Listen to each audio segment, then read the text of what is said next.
দর্শকবৃন্দ আসসালামু আলাইকুম। আজকাল খবর থেকে আমি বাইজিৎ চিফ রিপোর্টার বলছিলাম। দর্শকবৃন্দ, এই যে এই জায়গাটার অবস্থান হচ্ছে কাটাখালী বাজার।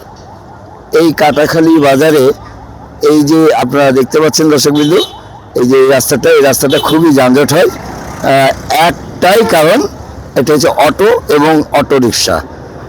বড় বড় যানবাহন কিংবা ইন্টারন্যাশনাল রাস্তাও বলতে পারেন, আপনি বিশ্ব রোডে বলতে পারেন।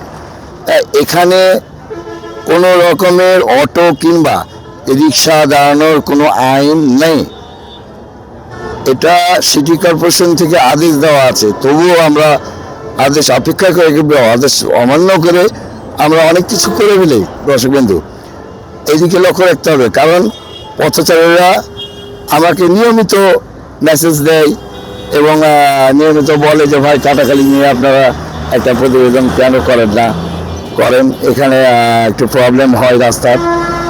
দর্শকবৃন্দ, আমি আপনাদেরকে বারবার করে জানাচ্ছি, দেখেন আমার পিছে ভারী ভারী যানবাহন আসছে এবং ছোট ছোট যানবাহনও আসছে, কিন্তু আপনি ভালো করে লক্ষ্য রাখেন, বেশ কিছু দিকে এখান থেকে আপনার 50 ধাপ গেলে দেখবেন যে অটোর স্তব্ধ কিংবা রিক্সার স্তব্ধ কিংবা আইন শৃঙ্খলা বাহিনী পর্যন্ত চুপ থাকে। তার কারণ আমি আজও বুঝিনি।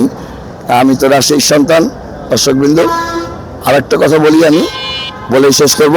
দর্শকবৃন্দ, এই যে রাস্তার এই পরিণাম কিংবা পরিহার, এটার জন্য আমি মাননীয় যারা বিজ্ঞগণ আছেন এবং আইন শৃঙ্খলা বাহিনী আছেন এবং টিআই স্যার আছেন, তারপরেও সিটি কর্পোরেশন মহোদয়ের পক্ষ আমার চ্যানেলের পক্ষ থেকে এই বিষয়টা দেখার জন্য আকুল অনুরোধ জানাই। দর্শকবৃন্দ, আজকাল খবর থেকে কাটাখালী চিফ রিপোর্টার বাইজিৎ বোস্তামি বলছিলাম। ধন্যবাদ।